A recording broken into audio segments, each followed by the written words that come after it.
Hey, I'm Dave Allen. I played Ronnie in Stab 7. I have quite a bit of acting experience, been doing it since I was a little kid. I was trained at the American Musical and Dramatic Academy in New York City. I'm originally from Vermont, which is actually where I reside now. And I found out about StabMovies.com on an acting website, and I just sent the information in, and they had me come on down, and that's how I got involved. In Stab 7, I played the character Ronnie, which is basically like the Jamie Kennedy character in the Scream movies. He's basically the dork. He knows all about horror movies and how things go. It's a little weird in this movie because he's also an actor playing another character similar to that in the Stab TV series. So that was pretty cool too. But as far as who is Ronnie really, even though he is an actor, he's really like the dorky character, the know-it-all character. He's also kind of perverted in a way, which was pretty fun. Being in the Stab movies is a good time because it's very free. It's more like a group of friends getting together trying to do something. It's not totally serious, which is not always great because sometimes we get a little lost and we need to refocus, but we do have a lot of fun making these films. So I don't know if there is such a thing as describe a typical day of filming a production on the Stab movies. I don't know if you can really say there is a typical day. It's a little bit chaotic. We have a lot of different personalities around, a lot of different experience levels around. We of course work with our director Josh, who is basically Joe Exotic except not a redneck. So you know, there's moments, like if you get to know Josh and you be his friend, you know what he's like and who he is, but other people who aren't really used to it are maybe looking at him like, oh my god, is this guy serious? It's like, yeah, he kind of is, but you can't really take him seriously, you know. He's just trying to have fun and he's trying to make these movies good. And I feel like we do that every day on set. So in Stab 7, I actually was playing a character. He eventually dies towards the end of the movie. This production unfortunately got shut down, but all of my scenes were filmed. So if you watch it on YouTube, there's a couple of times where it cuts out and just tells you what was supposed to happen there, but all of my scenes were included in the final production. So that was really cool, including my death scene. I believe it was the Jason version of the Ghostface Killer, and he actually stabbed me outside, and I can't remember exactly how he did it. I feel like I had to stand on a chair and get lifted up by Mark as he put the knife through me. And in the movie, it just looks like he lifts me right up. So, I mean, Josh is really great with the effects and everything, and the way that he makes things happen. We're probably not 100% safe all the time, but there were no serious injuries that took place, so it was a great time. And another thing that was really cool about that movie was when we did the Freddy versus Jason scene, and just because I was the only other male that was available, and I had a little bit of stunt experience. I played the Freddy character, and we had a pretty nice fight scene in Josh's apartment here, so that was really cool too. That was one of my favorite moments. And then Josh dubbed over the voices, so I mean, I didn't actually speak in that, but all the physical acting was me, so that was really cool too.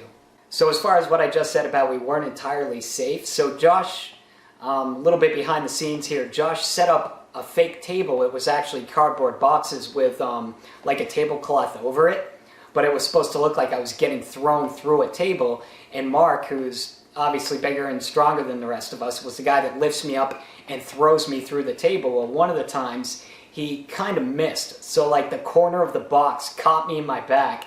I feel like we had to do that 2 or 3 times, and like by the 3rd time I was terrified, so that's probably the cut we took because I was horrified and just went crashing through it. So I did get a little bit hurt on that. I mean, not really a big deal. And then when we did my death scene outside, Josh, trying to direct me to make it look the way that he wanted when he cut it, told me to lean forward as I was on the chair, and I didn't really understand what he was saying. I thought he wanted me to throw myself off the chair and bite the pavement, but he really literally just wanted to see me moving forward so that he could cut that into the scene where I'm actually going on the ground from a safe space. So I mean, these are the types of things that happen. It's just a small crew. We don't have a huge budget, and it's really all on us to make these things happen. So what were the best and worst parts of filming this movie? I think I already touched a little bit on the best part. It was just the fact that it was a bunch of us. We became friends. Actually, Mark, who I met on Stab 7, actually ended up being one of my best friends.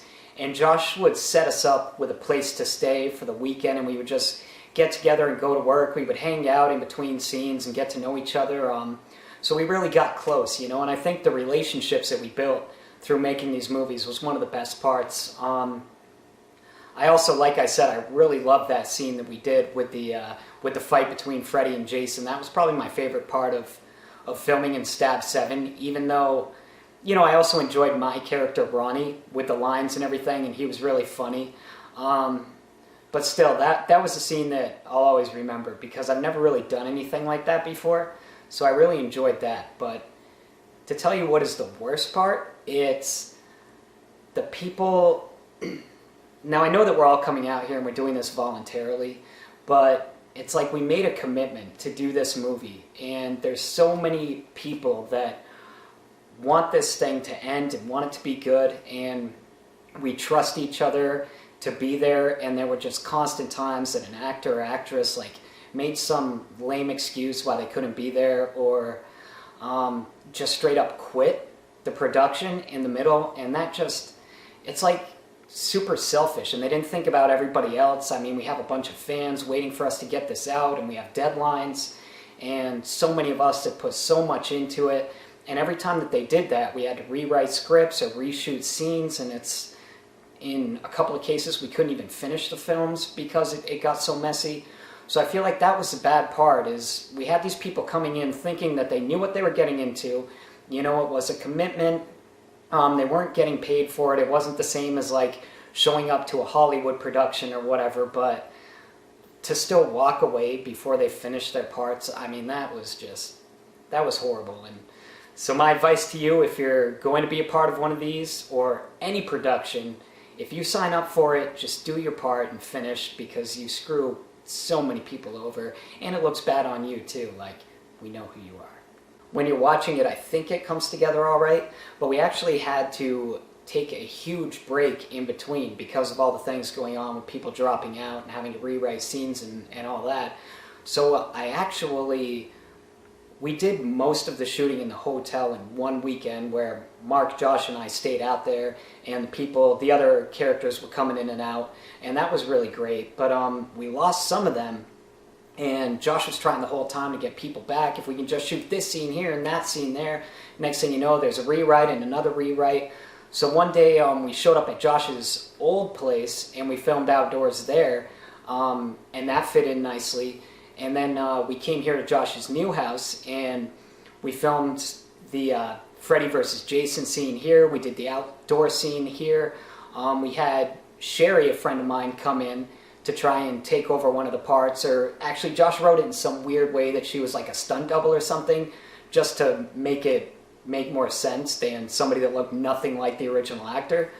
So that worked out, and we actually ran around on the streets of Manchester to film that. So I mean, it was just really wild the way that we did everything, but I felt like, and I thought for sure it was gonna come together, but the issue was there was only a small handful of us that were committed at the end. It was like so many people that signed up thought, oh, this is gonna be a one weekend thing. It's like, didn't you read the script? Don't you know that not everything takes place at this one place? So, I mean, it is what it is, I suppose. We had a good time. I think maybe in the future, if we're going to film something, it should just be 3 or 4 of us who actually want to do it, But then again, how do we have a bunch of people die? So I don't know. So there was one night that we actually got Sherry to come up, and she was down. It was Sherry, Mark, Josh, and I, and we were going to try and finish out the stuff that took place at the hotel, and this must have been close to a year after we originally filmed there. So we were going to do everything outside there to finish up where we had stopped from before, and we had to go to Josh's mother's house. We actually did some outdoor stuff there because there was a nice wooded area out there, a bunch of running around being chased and scared and stuff, and we end up back at the hotel the way that the story goes.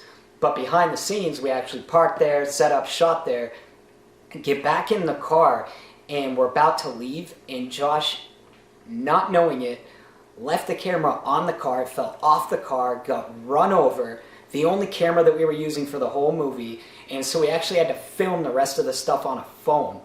And I guess I don't really know what happened to that footage. I think it's a short video on YouTube now, I'm not really sure, but I mean, these were the types of things that would happen to us. It was almost like this film was cursed from the beginning. So, you know, at the end you see what we have, and we really just had to scrape things together and make it happen with what we had. When I was playing the Ronnie character, because he was so pervy, there's actually a scene in the movie where he hooks up with one of the girl actresses, and in that moment when we filmed that scene, I guess I just really let go and was just super free about it. And it ended up being one of the best scenes in the movie, at least for me. It's one of my favorite scenes. As a matter of fact, I included that scene in my actor's demo reel just because it was so good and so different from anything else that you might see me in. And I remember that night, everybody was gone except for me, Mark, and Josh. We had been filming for hours and hours on end, and Josh was going through footage. And I just sat down next to him, we just wanted to look at it. And when we saw that scene, it was incredible. And I remember Mark, and we barely knew each other yet, and he walked in and he sat down and he watched it, and I could hear him from the other room laughing hysterically. And that was when he came out and he was like, wow, dude, like, you're really a good actor. Like, that scene was great. So that's, I don't know, that's one of my happy memories, and I'm really glad. If everything else just went to crap, I'm glad that I got that scene out of it. As far as the script, I think I read it from beginning to end when I first got it, because he had the entire script at the time.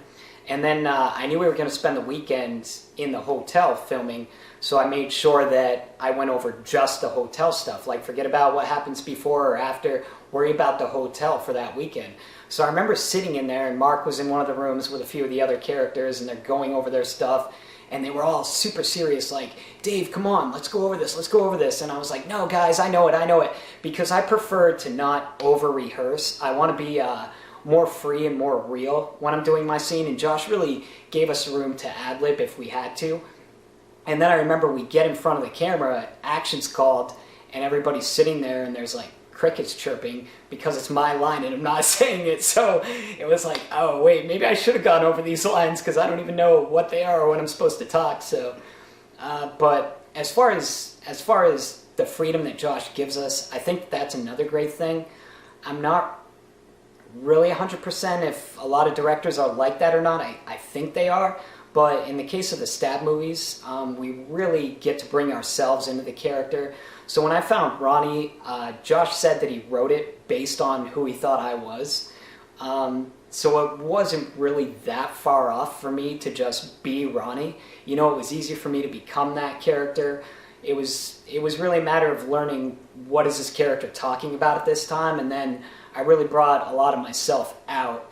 And I remember at the end of that one wake up in the morning post-love scene that I was talking about before, that I laugh at the end, and when Josh saw it, he laughed and he's like, wow, that is just so cocky. And I'm like, yeah, that's a little bit reminiscent of the real me. So.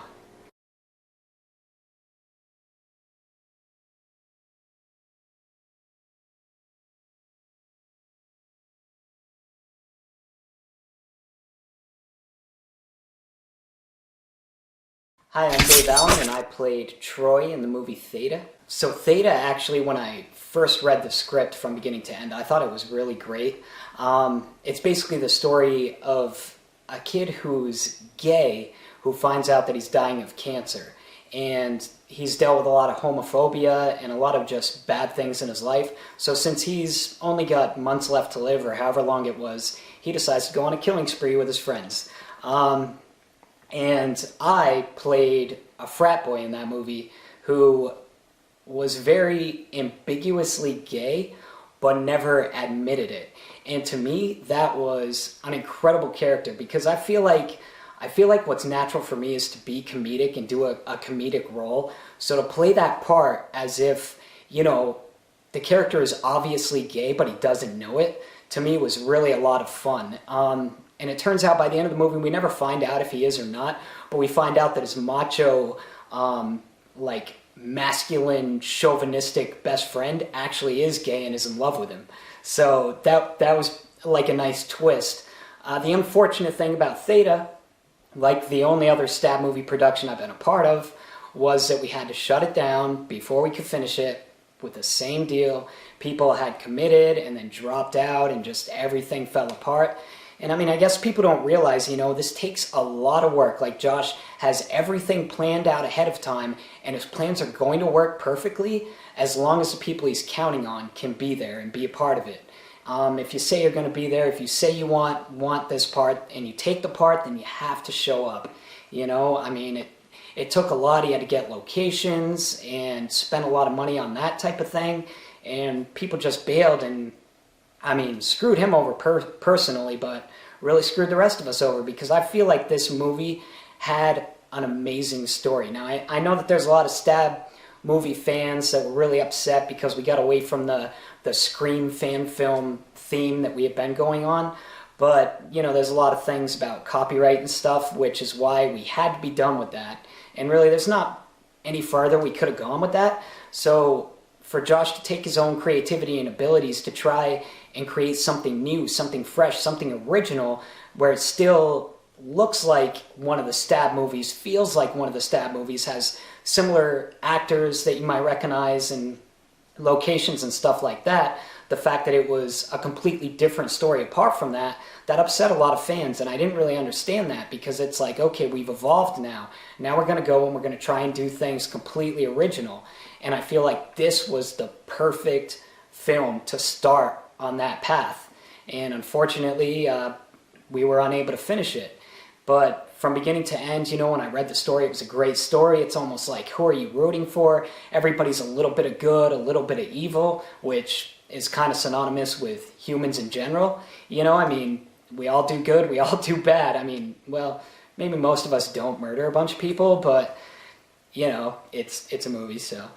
And we got to follow the horror theme, but then also the cool thing about this, and Josh really wrote it well, was it was a mixture of horror and comedy, which was a first for the Stab Movies team, and it was just something that I really love, because my two favorite genres are horror, and then actor-wise, my favorite genre is comedy. So this was a mixture of the two. You know, there was a lot of blood and gore and deaths, and it was really gruesome and gory, yet at the same time there's moments that you could really laugh. And I feel like my character was one of the ones that brought a lot of laughter to you throughout the film. And just the idea that all of his frat boys are all like looking at each other like, what is this kid gay or something, and I'm just oblivious to it. Like, I don't know, that was really one of the best roles that I've ever gotten to play. And I'm still a little bit devastated that the entire movie didn't get to be finished, because the way that the whole story would go from beginning to end just would have been great if you guys could have gotten to see it all. So that was a really crazy weekend. I think it was a weekend that we did, once again, the Stab movie. I got all of my scenes done. Weird. And a bunch of people couldn't, but, you know, it's whatever. So anyway, we were there, and Mark was there, and Mark and I, by this time, we were real close. We had done a bunch of things together. We were really, really good friends, and Josh had written in the script, and actually he told me that the reason he wrote this is because he fantasizes that this is what frat houses are like, that it's a bunch of dudes that do a bunch of gay stuff together. And then the way he tells it in the movie, it's like they are, but they're not totally aware that they are. So anyway, there's this moment, and I can't even remember what the reason is, but my character is going to rub lotion on Mark's back. And so there he is sitting there shirtless, and Mark in real life is, I don't know, he's not super comfortable in his sexuality, I suppose. Actually, dump that. Don't let Mark see me say that about him. That part's cut.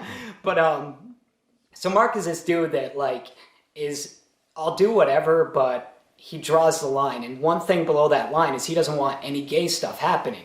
And me, it's like, I really don't care. We're acting, and it's not like we're making out with each other, doing anything sexual. I'm literally putting lotion on you. Like, what if we were at the beach, you know, and you're starting to get sunburned? I don't know. So anyways, I put the lotion on, and like the kid is like tensing up and freaking out. And finally, Chris comes in, and Chris, we had just met that weekend, but he comes in and he's like, "You guys are best friends. What's the big deal? Just let him put it on you." And and Mark's lines are something like, "Oh, that does feel good." And it was like paining him to let me do this. And then, of course, for whatever reason, the angles were bad or the lighting was bad, we had to do it over and over. And you could just see Mark getting more and more pissed off every time that we had to refilm it. Like, why is it such a huge deal that, you know, your boy is touching your back? Like, literally, that was it. And I mean, if I wanted to be funny, which I definitely did, you know, I could have like reached around and grabbed his nipple or something, but he probably would have knocked me out. So, you know, I kept it to the script or whatever. I don't know. I think that's one of those memories he probably represses, but to me it's still funny. We had this one character which the actress, I'm not really sure how experienced she was. For whatever reason though, she got cast into the role, and it was kind of a big role, and she actually ends up killing me at the end with a knife through the throat. And so we set that up. We actually had this woman who was nice enough to let her use her house as the frat house or whatever it was. And we're throwing this huge blacklight party. We have all these people in there. A couple extras showed up that we actually literally just put a Facebook invite out. Please, please, if you're in the area, come down and do this. And a few people showed up and, you know, got to know us and see what things were all about. Never to be seen or heard from again, but they, you know, everybody was there. It's a big massacre. Everybody ends up getting killed, and it took forever for this girl to get the take right. Like, it was so difficult for her to just swing a fake knife at my neck. Like, why? Why is this so hard for you? And that was my death in that movie. It ended up looking good in the final cut. And during that scene, actually, speaking of dangerous things that happen on the set, Josh wanted to use a real knife for like the shininess of it or the realness of it or whatever. And when he came at Mark, somehow they connected. Like, you know, he didn't hit his jugular or anything, but apparently he did actually cut him. And Mark told me afterwards that he was moments away from either killing Josh or quitting the movie at that time. And it was literally like we had been filming for hours and hours, and we just needed to get like 3 more shots. And I've been laying there on the floor dead for a while. And I was thinking to myself, Mark, just shut up, because he freaked out about it. And I'm like, Mark, just shut up and just be a man, you know, Mr. Macho, and let's get this scene done so that we can leave and be done. Like, literally, this is all we have left to do. And now you want to turn diva and start a fight? But I mean, you know, Mark's my boy, so it's all right that I say all that about him. But literally, like, that was one of the moments. Like, all of us could see the light at the end of the tunnel. Like, we literally just got to get these shots. And then that happened. He gets nicked, like, as if he hasn't cut himself worse than that shaving. But he gets nicked, and it's like World War III. You know, it was the worst thing that's ever happened to him in his life or whatever. And it was like, dude, just take a deep breath, just chill, just stand there and let's finish this. And fortunately we were able to, but, you know, Mark went on and on about how torturous that moment was for him and stuff. But so a part that was really fun as that character was he's basically the vice president or whatever it's called of the fraternity, and I think Mark's character was actually the leader of the fraternity, so I'm like Mark's sidekick or whatever. And we're trying to initiate all these pledges or put them through pledge week, whatever it is. You know, my school didn't do all that stuff, so I'm not really sure what all those things are called. But basically, that's what's happening. So we have all these new pledges that are trying to join our fraternity, and we're putting them through things. And in the beginning, you know, I believe it's when you first meet my character, I'm out there, I'm screaming at him, and I'm angry. It's almost military in the way that I'm yelling at them. And then I just switch and almost turn queen as I'm offering them water. And like, you know, I did it in a way that everybody made fun of later because I gave like a little booty wiggle or something, and everybody was making fun of me for it. But I mean, that was what I really liked, you know, turning the comedic part of myself on in that film, while at the same time, like, actually I remember Jim Carrey said once in an interview, and yeah, he's probably totally insane now, but he said once in an interview that his characters never know that they're in a comedy. So everything that they're doing, while it's hilarious, to them, it's legit. So that's how I wanted to play this character in that movie. And one of the great things about this, just like the other Stab movie production I was in, or a lot of productions that I do that are more on the low budget independent level, is that we got to make a lot of great friends again. Like I mentioned Chris a little while ago, you know, we're still connected through social media, and we've had plans to try and make a few things together. Of course, Mark and I are always doing things together. So, I mean, that was really great, you know, getting to spend time with these people that have some of the same goals, some of the same life stories as you. We really connect, and it's almost like in that time we become a family, because there's definitely domestic disputes that happen. You know, there's a lot of love, a lot of just shared joy amongst us, and you know, that's probably the best part. If I had to answer the question, what is the best part of being a part of the Stab movies, is, like I said before in the first interview from Stab 7, is it's the relationships that you make, the friends that you make, and these are people that you could probably contact anytime and say, hey, I'm trying to do a little production here, and they'll drop everything and be there for you. At this point, I've done a total of 2 Stab movies. I was in Stab 7 as well as Theta, and you know, I really enjoyed both roles. I feel like in the Stab 7 movie, especially that one scene where I woke up in bed with that girl, that I was, in a way, the comic relief. Like, there was a lot of stuff that was funny, you know, to kind of break up the suspense of the film. But I really, really enjoyed the character I played in Theta, just because it was a lot of the character's serious, but everything he's saying and doing is hilarious. And, you know, that's really, for me, that's my type of role. And it's really great, too, because when independent films try to make independent comedies, they usually are not good. So it was really nice to have this one made that was a mixture of the 2 genres, comedy and horror, so that I feel like if it could have gotten finished, that it worked really, really well. And I really enjoyed that character that I played in that film, because in the end, you never really find out, like, what is this guy's sexuality? Is he really just stupid, or what's going on with him? You know, so that I just really enjoyed. And I also like that was an original script. You know, we weren't trying to do a fan film or anything like that. So my hope is, going forward, that the Stab movies will continue to make films, hopefully without all the curses and issues that we had before. But, you know, sticking with the horror genre, I like that. And I like the idea that maybe I can keep coming back and playing different roles that are a little bit of comic relief, and just have more freedom to really expand with my talents and bring them to you guys. So thanks for watching, and keep following us.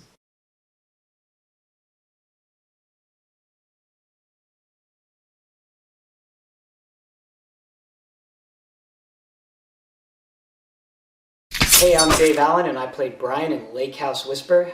This film technically is now part of the Stab Movies library.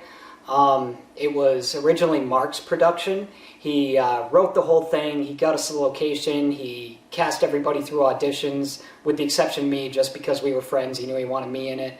And I think the guy who played Phil was also a friend of his that he wanted in it. So we basically went up to Maine to shoot this thing. Mark wanted it to be a feature. It ended up running a little less than an hour. And then he worked with Josh, I believe. I might be mistaken, but I believe Josh helped him out with editing, definitely helped him out with the background music. You hear a lot of Josh's original tracks in the film.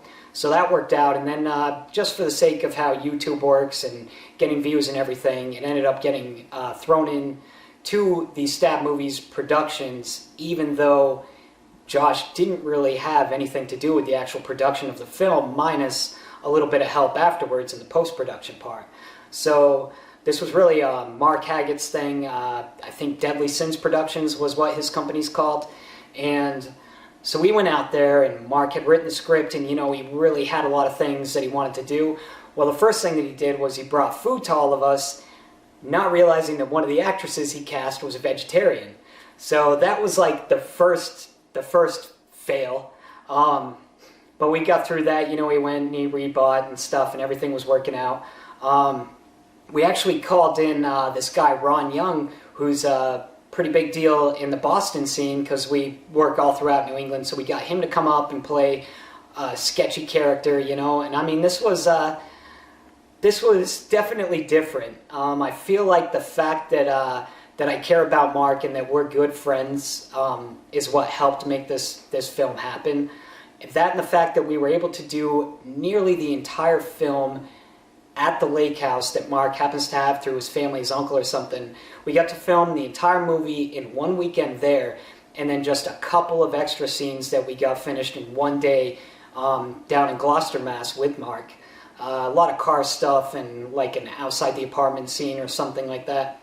And that day we also did the ADR too, which if you don't know, that's when we actually record the vocals or the voices in studio, because the sound that we took while we were filming doesn't sound too good. And if you think about that, when you watch even big productions, you can see when that happens. Like when there's a shot behind an actor's head and they're saying stuff, but you can see that the actor's mouth isn't moving. That's kind of what happens there.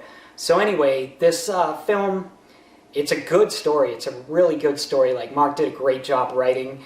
I feel like me as an actor, it wasn't my strongest performance. I feel like I went a little too far. I didn't really figure out what the character was like, you know, so I went a little too goofy with him, and I didn't have to. So, you know, I wasn't really proud of my performance throughout the film, but there were a couple of scenes that I really enjoyed. Once again, at the end of this movie, I die. And as I'm laying there on the couch now, at this point, we must have been filming for 20 hours straight or something like that. We were all exhausted. We were all tired, which was great because that's really how I'm feeling as I'm dying. So I remember just laying there. I'm spitting blood out. I'm stabbed through the stomach or whatever. And I'm just laying there. And I remember I'm no longer trying to remember the script or think of the script. I remember as the killers are talking to me, because this is the big reveal of who they are and everything. As they're talking to me, I remember that I ad-libbed something to them. I can't remember exactly what the line was, but I added it, and that actually worked perfectly in the film. So probably my favorite thing about this, minus, you know, just getting to make something else with my friend, was that scene towards the end, when we're most exhausted, was when my character finally seemed most real and most believable. And right before that, too, when the killer comes in, and I believe all my friends are dead, and the killer comes to confront me, and there's just this one shot where I'm like pissed, I've had enough.